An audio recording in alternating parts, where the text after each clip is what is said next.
everybody. And this is the sixth episode of Blue Monday Live. I really appreciate you joining and watching in. Please join, subscribe to my YouTube channel, hit that subscribe button. If you're watching this on YouTube, I appreciate everybody, all the love I've been getting on there. I'm trying to get those more subscribers on that platform. Also, want to say thank you to everybody who's been hitting me up, wanting to collaborate on some music. It's been really cool. I'm looking forward to getting together, with my home studio I have here.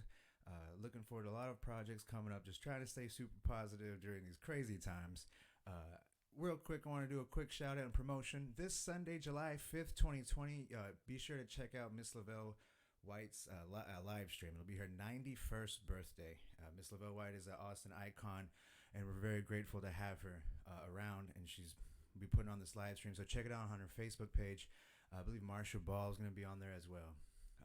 So as we all had the bad news that they shut down the bars with no notice, put a lot of people out of work, put a lot of people in a bad situation. The first of the month is rolling around. So really, if you can do something to help out people, just check out your bars, fundraisers, check out your favorite bartenders, your server friends, check on your musicians, and check out the live stream shows. I'm going to be doing more live stream shows coming up, just to do a little drive for my new album and to promote the TV show. But also check out those drive-in concerts I've been seeing going around. Houston has some. I know people in Colorado have been hitting them up. Check your local venues around the area. It might be a fun summer trip, but be very safe out there and just use your head. We got to take care of ourselves. But cover that face. I do have a new album to officially announce on this show. West Texas Blues will be released in 2021 on Bear Path Records here in Austin, Texas. I'm very excited about this album. Russell Lee will be my producer on this album, and Brendan Sanders will be audio engineering this up for me. And I have some other people I'm going to be adding in. I'll announce that soon. But this song is going to be about, I'd say, at least 10 songs, maybe 8, just depends, because I really want to extend on some jams and feature some of my favorite guitar players in the Texas area. My friends like Jonathan Matthews and Matthew Broadnex are a couple names that come right up to the top of my head. So be sure to look out for that album in 2021. It's going to be a very fantastic album.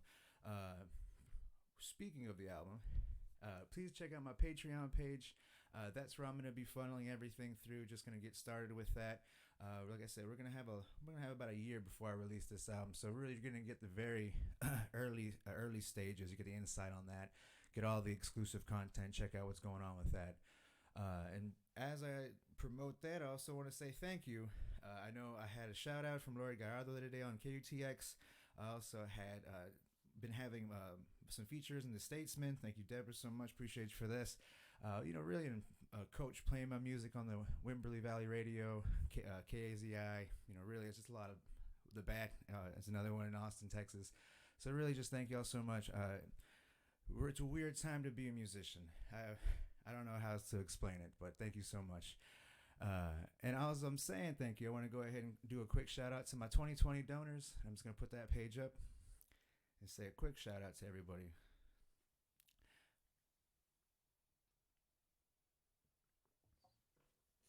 And you can see the asterisks. So once you see those asterisks, those 4 or 5 people, I'm starting to grow my Patreon page now. So just go to OscarOrnelas.com and you can find out more information about that.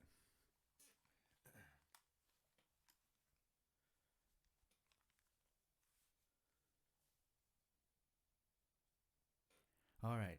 At this time, we have a music show, so we're going to have some live music. So I would want to go ahead and get this live show started. This song is called I'm Always There, which is one of my songs you can check out on my album. Please go to Spotify, iTunes to hear that one.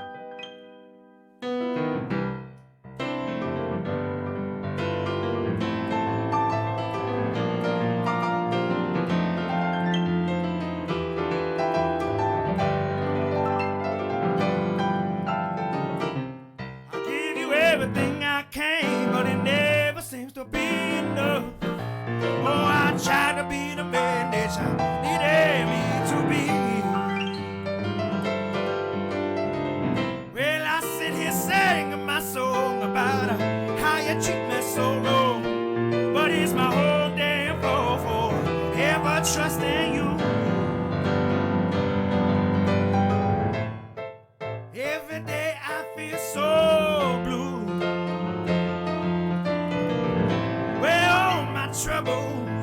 Oh, they revolve around you.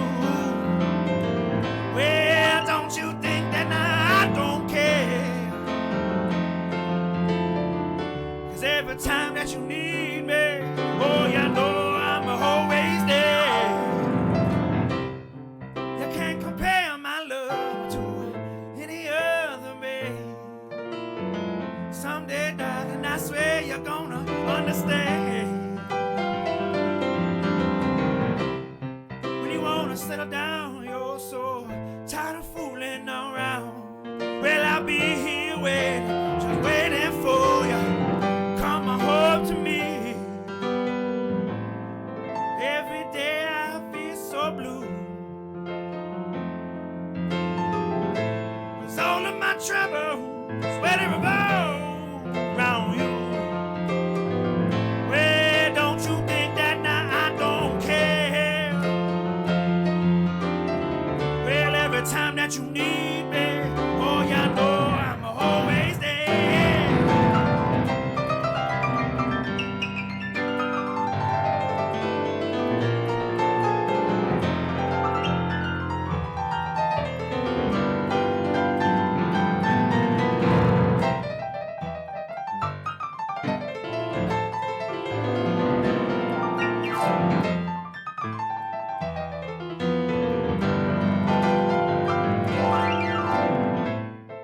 Every day I feel so blue.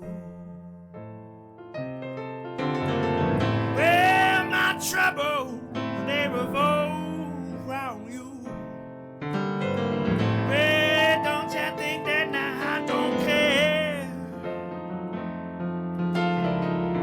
Every time that you need me, oh, you know I'm always there.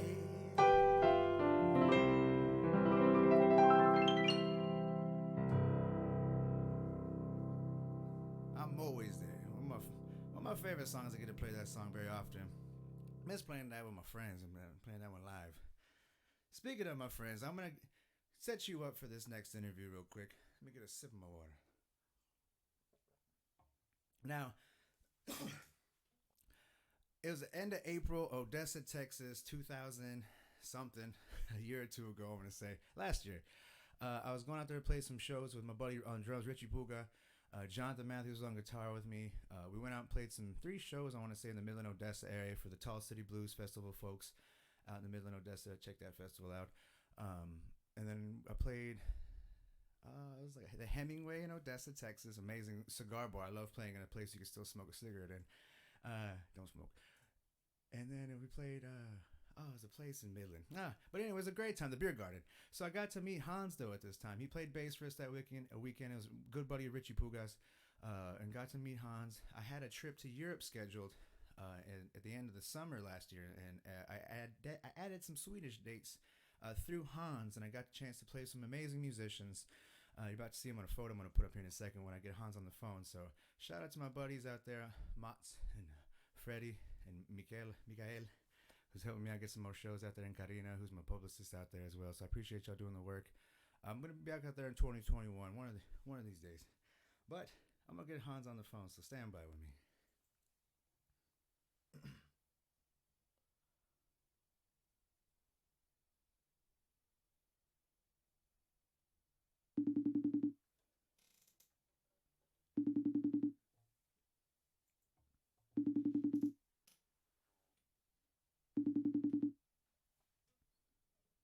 Oskar, Yo, what's up, Hans? hej på dig du gubben. Hey. Står det till? Talk. Tack, well I'll do. That's all I got, man. Talk is all I got. Well, you gotta start somewhere, don't you? Yeah, we'll man. make a sweet out of you yet. I know, brother. Well, I appreciate you staying up super late for me. I know it's the midsummer over there, so really it's all daylight to you, really, nowadays, right? Yeah, it just gets a little dusk like here, 3 o'clock in the morning. Oh yeah. No, that's weird, man. It's nice. I bet. Well, I know you've been staying busy though. I know you're getting some shows back up over there, right? Everything, music picking back up for you all a little bit. Well, a very little bit. I mean, I did one gig when I got here in 27th of February, Yeah. straight from the airport. Went and got the gear and went for it right off the plane. Yeah. And then nothing for a couple of months now until last Saturday. We did one show with the social distancing and it's outdoors and all that. But Yeah, man. How was it? it was good. It was no, summer's here. We got up to like 90 that day, and of Oh course wow. people are complaining it's too hot. You know, Yeah, no. they need to have temperatures in the 30s to be really happy. You know. Yeah. Well, no, Hans, I spoke a little bit about you before I got you on the phone, but just to give everybody watching a little insight, Hans is from Sweden, born and raised, but then he moved to the States in the 70s, moved to Texas in the 80s, played with a bunch of big names in the Texas music scene. I met him in West Texas.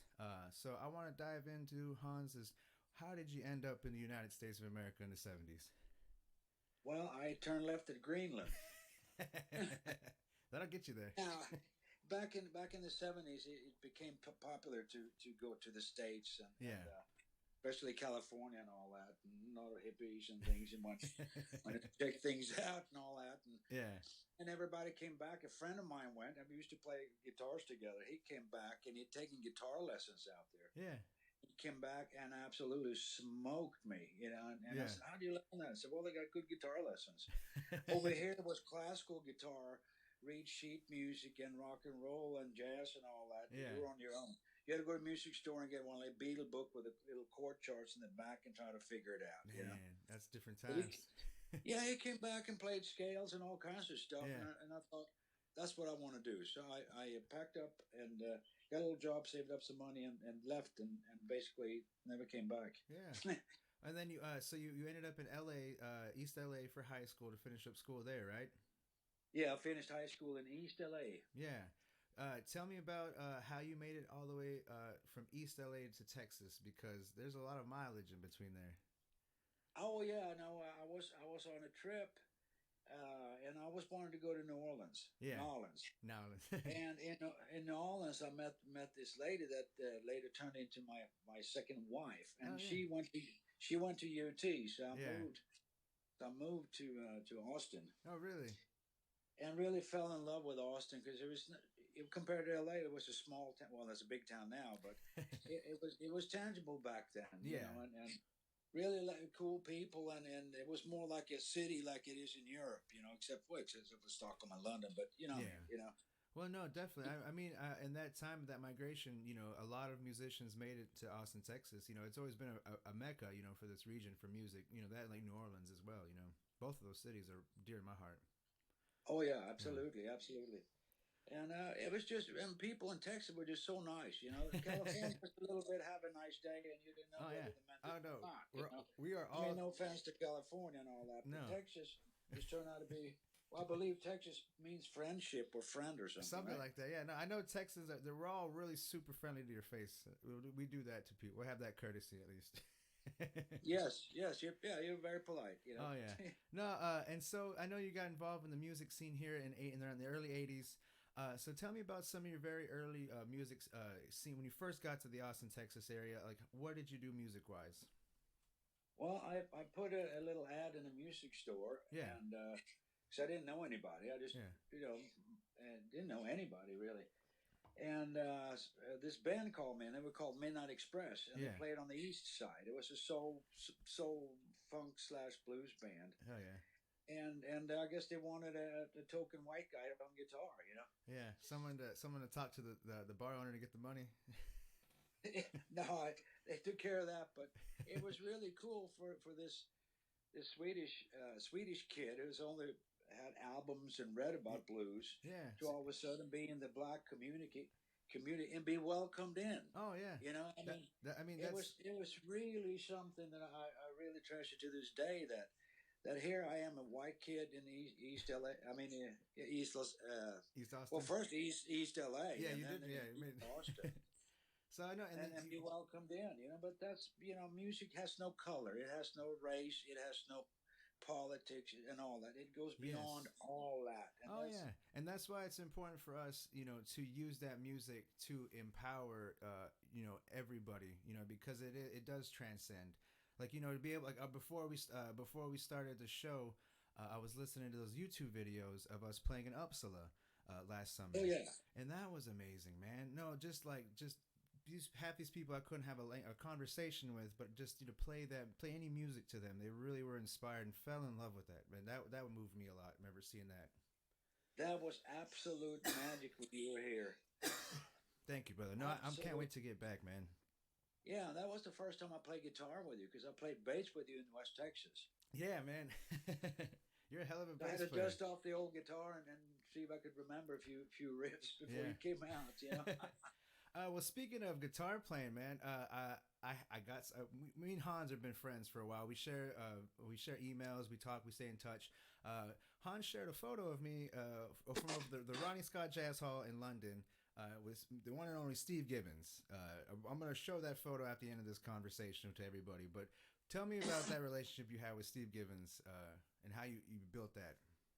Oh, Steve Gibbons. Oh Yeah, well, he's been a dear friend. I just figured out for 38 years, yeah, and I mean he's been like a mentor, like almost like a father figure. yeah, He's turning in 2 weeks' time. He's turning 79, believe it or not, and still going strong. yeah.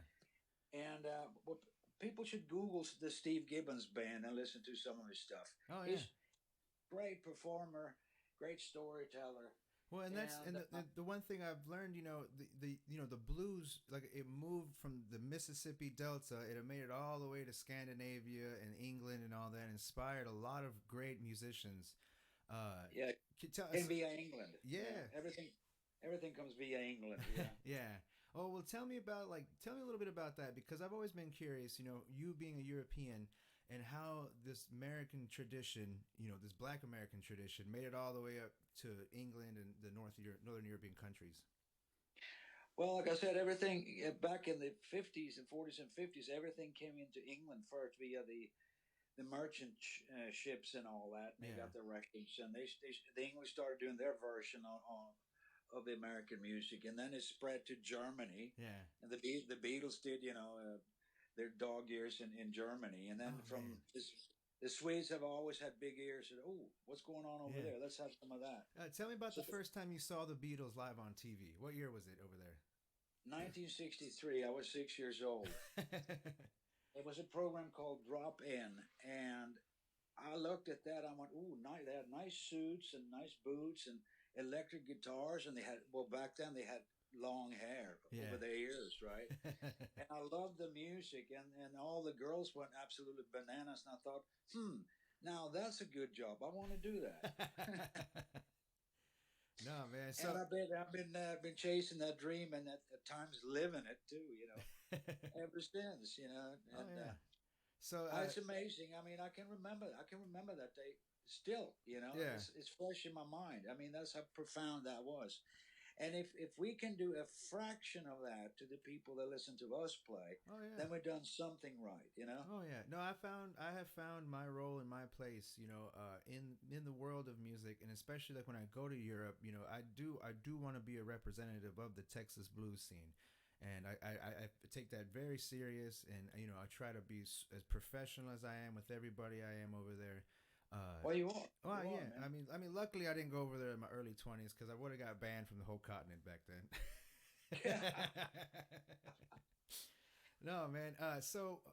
Here in Austin, Texas, and I don't know if everybody knows this, but Hans, you got the chance to play with Billy Joe Shaver and Eddie Shaver back in was it around the year 2000? Am I correct?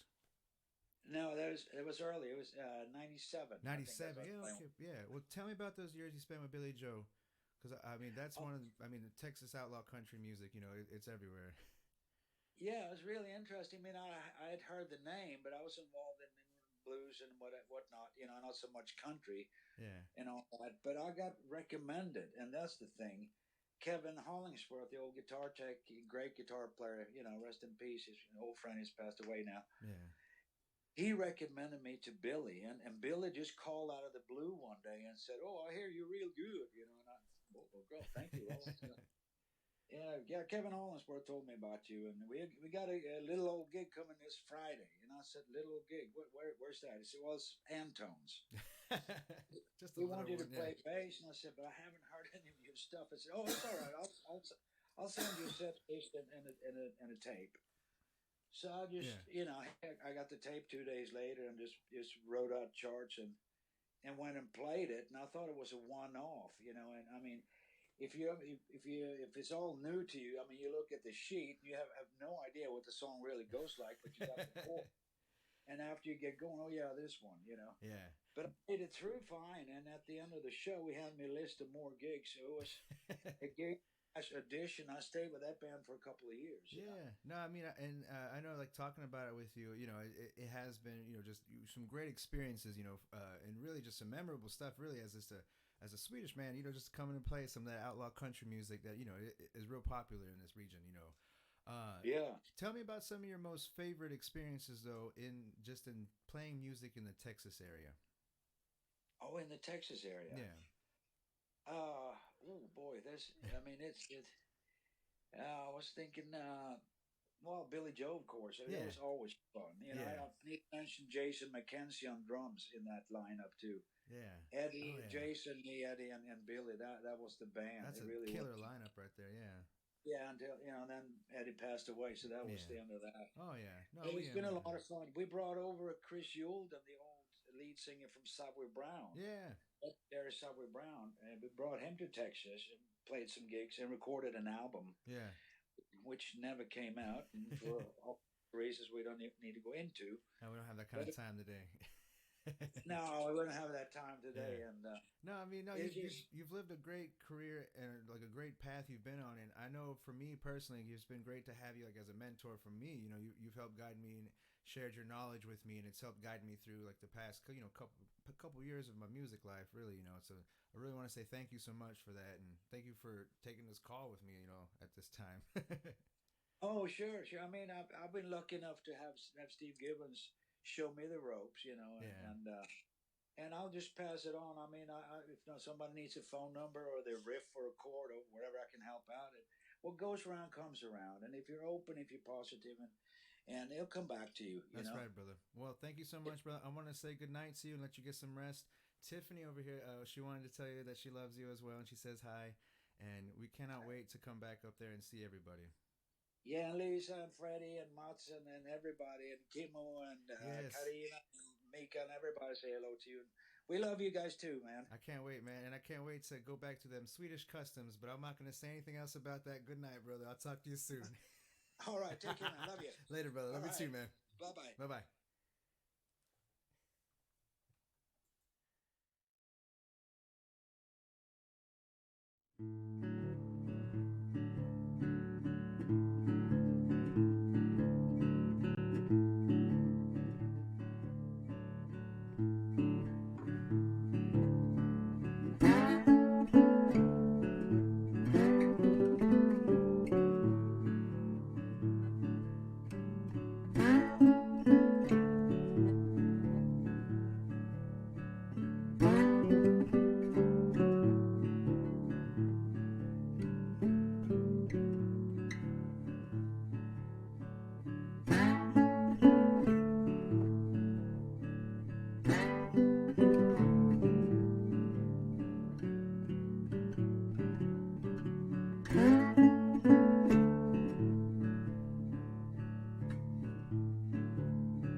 All right, everybody. We just got a chance to check out a little bit about the history, a small history, part of the history of Grey Ghost.